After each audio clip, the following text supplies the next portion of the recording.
Hi friends, LT सालिम उस्मानी channel में आपका स्वागत है। फ्रेंड्स, आज की वीडियो में हम डिस्कस करने वाले हैं, जैसे कि हमने लास्ट वीडियो में डिस्कस किया था, थायराइड बनने के क्या कारण होते हैं, किन कारणों से थायराइड बनने वाला है। उसका मैं लिंक आपको डिस्क्रिप्शन में दे दूंगा, आप वो वीडियो देख सकते हैं। आज की वीडियो में हम बात करने वाले हैं कि थायराइड जब हो जाता है, या जिसको मोटा होने वाला थायराइड होता है, जिसको हम बोलते हैं हाइपोथायराइड या फिर हम मोटा होने वाला थायराइड बोलते हैं, उस पेशेंट को डाइट प्लान या खाने में क्या खाना चाहिए और क्या नहीं खाना चाहिए।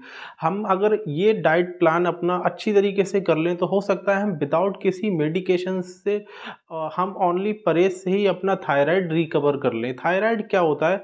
जब हमारे अंदर आयोडीन की कमी हो जाती है, तो वो कमी होने की वजह से हमारा थायराइड लेवल कम हो जाता है। जो हमारा मोटे होने वाला थायराइड होता है, जिसको हम हाइपोथायराइड कहते हैं, उस पे हमारा जो थायराइड होता है वो उसका लेवल कम हो जाता है। ठीक, उसके बाद हम देखेंगे जो थायराइड्स में हमें क्या-क्या खाना चाहिए और क्या नहीं खाना चाहिए। जैसे थोड़ी-सी हम जानकारी वाली बात कर लें, जैसे आज के टाइम में हम बाहर की नमकीन है, पैकेट्स वाली चीज़ें हैं, ये सब जो चीज़ें खा रहे हैं, हम तली हुई चीज़ें खा रहे हैं, जैसे हमारा पेस्ट्री हो गया, केक हो गया, बिस्किट हो गया, मोमोज़ हो गए, पास्ता हो गया, पिज़्ज़ा हो गया, ये जो फ़ास्ट फूड हम जो अपनी लाइफ़ में यूज़ कर रहे हैं, ये इतने ज़्यादा इफ़ेक्टेबल हैं कि बहुत ज़्यादा, और हमें एक शॉर्ट टाइम के टेस्ट के लिए ये सारी फूड्स और ये सारी चीज़ें खाते जा रहे हैं, लेकिन हम अपनी हेल्थ को नहीं देख रहे हैं, हम अपनी हेल्थ पूरी ख़राब करते हुए जा रहे हैं।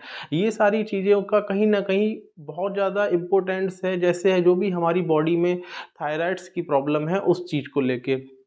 जो ये पैकेट्स वाली चीज़ें होती हैं, नमकीन होती है और मार्केट की खुली हुई चीज़ें होती हैं, या कुछ पैकेट्स की चीज़ें होती हैं, जो हमारे फास्ट फूड होते हैं, मोमोज़ है, पिज़्ज़ा है, चाउमीन है, बर्गर है, ये सब हमारे लिए कहीं न कहीं बहुत ज़्यादा इफ़ेक्टेबल हैं, तो इनको हमेशा अवॉइड कीजिए।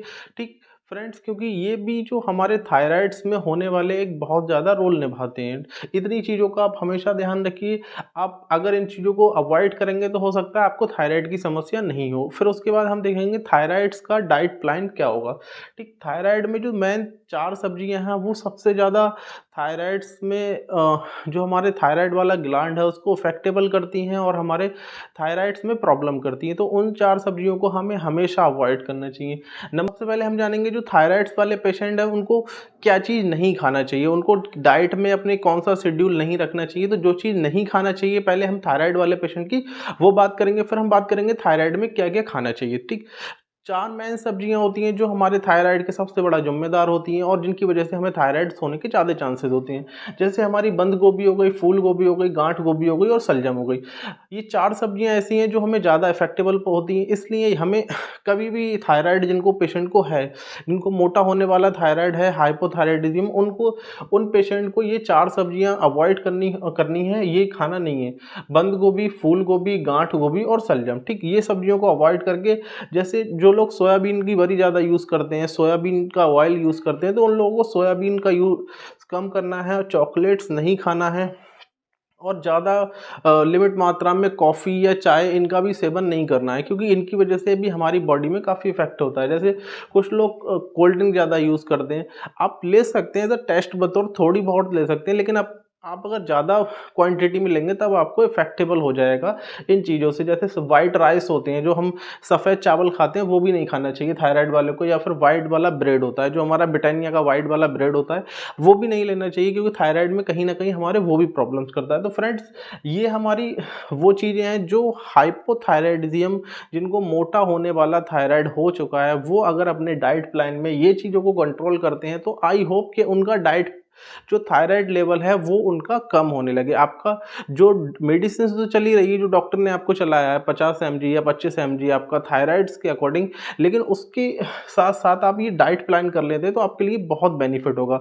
और ये जो चीज़ें हैं, ये चीज़ें ऐसी हैं जिनकी वजह से हमारी जनरेशन में आने वाले कलयुग में थायराइड ज़्यादा तेज़ी से फैल रहा है। तो इन चीज़ों को तो हमें हर एक नॉर्मल इंसान को भी अवॉइड्स करना है, बट ये वो चीज़ें हैं जिनको थायराइड वाले पेशेंट को अवॉइड करना है।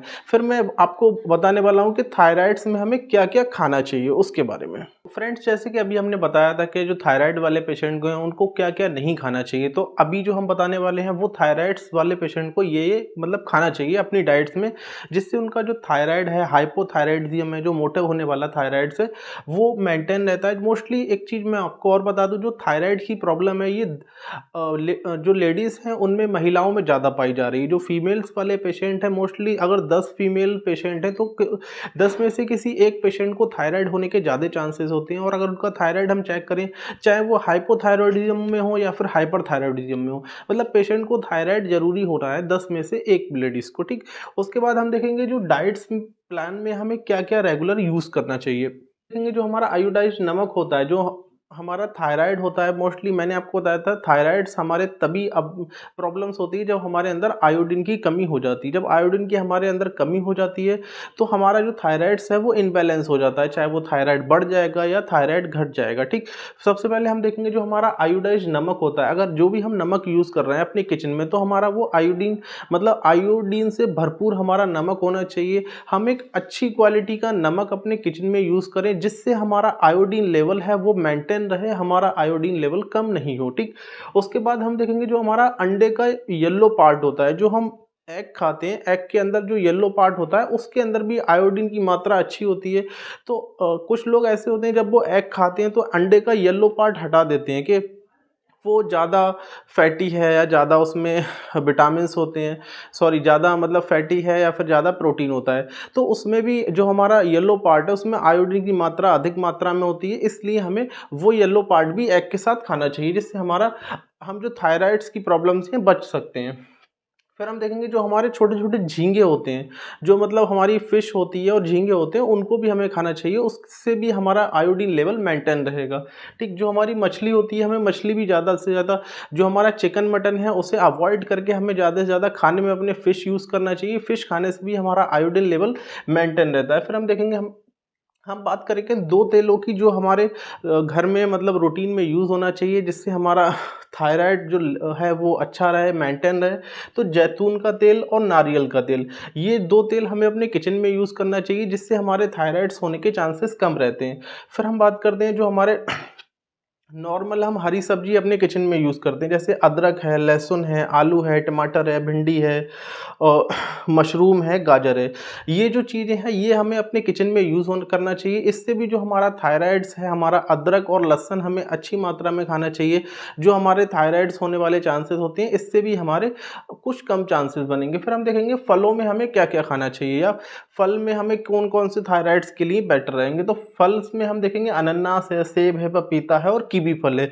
ये 4 फल हमें ज़्यादा खाना चाहिए, जिससे हमारा थायराइड मेंटेन रहेगा। अगर जैसे आप थायराइड की मेडिसिन खा रहे हैं, उसके साथ साथ आप ये डाइट प्लान करेंगे तो आपका जो थायराइड का जो टेबलेट्स है वो अच्छा से रिजल्ट रहेगा और आपका थायराइड मेंटेन रहेगा। जो बीच बीच में थायराइड बढ़ने की शिकायत होती है या आपको बीच बीच में कुछ प्रॉब्लम होने लगती है, आप थायराइड की मेडिसिन खा रहे हैं उसके साथ साथ भी कुछ प्रॉब्लम होने लगती है, तो अगर आप अपने डाइट प्लान से चलते हैं तो आपको बीच में कोई भी प्रॉब्लम्स नहीं होने वाली है, क्योंकि आपकी जो प्रॉब्लम्स होती है वो डाइट प्लान के अकॉर्डिंग होती है। टेबलेट्स तो अपना काम कर रही है, लेकिन डाइट प्लान भी कहीं ना कहीं बहुत ज़्यादा इंपॉर्टेंट होता है, ठीक।